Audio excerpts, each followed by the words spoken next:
Welcome to A Road to Recovery, presented by Addiction Recovery Care. I am Vanessa Keaton, and here with me today I have Rebecca Rohl. Thank you so much, Rebecca, for joining us. Thank you for having me. All right, Rebecca, so I know a little bit about your story, and I know that you struggled with a pain pill addiction. You were able to leave that in the past, and then came alcohol. Yes. Then came the alcohol addiction that ended up leading you into treatment where you're now living a life of sobriety. But talk to me a little bit about that.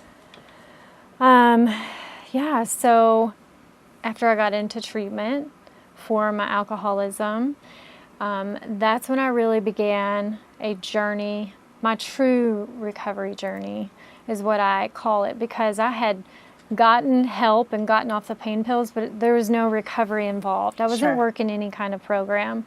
And so my first step, I went to Karen's place, where I spent 30 days. I learned how to read the Bible, and I learned a lot of things, right? Principles, key principles that helped me. However, I had already relapsed in my mind before I went home. And so I went home with this great relapse plan, which I did not follow. Right. And because I was Casey lawed, I had to go right back to treatment. And so then I began my next journey at Lydia's house.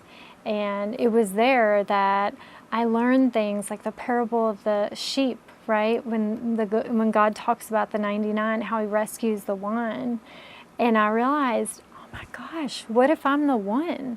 Right? Yeah. Like, that was a true awakening moment for me, that God sees me, he knows exactly where I'm at, and he loves me no matter what.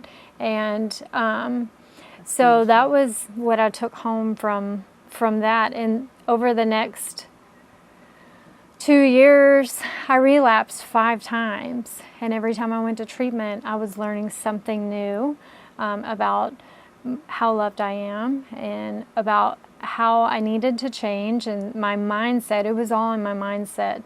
I had very much been living in a mindset of unbelief that I was good enough, that I would ever be the same again. Yeah. And here's the thing, I wasn't going to be. Right.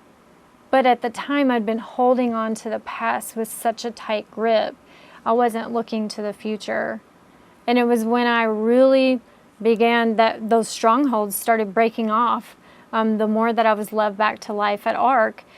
And I started to believe, okay, I can do this. Like, I just need to be like Nike and do it, right? Like, one day at a time, I got this. And that's really how I began to restart my life. Oh, that's wonderful. I absolutely love that. And so you mentioned that, you'd been to multiple treatment facilities, and then it was like things just kind of clicked, those moments. And I feel like people have those, and they don't ever look the same. And that's okay. It's everyone's journey is their own. Yes. And you're sitting here today, you're sitting here in recovery, you're living an abundant life. And, what you went through, you're now able to share with other people. And even though their journey and their story may not look exactly like yours, it still can help them to overcome the things that they're going through. Absolutely. That's wonderful. Well, thank you so much, Rebecca, for being here with us today. And back to you in the studio.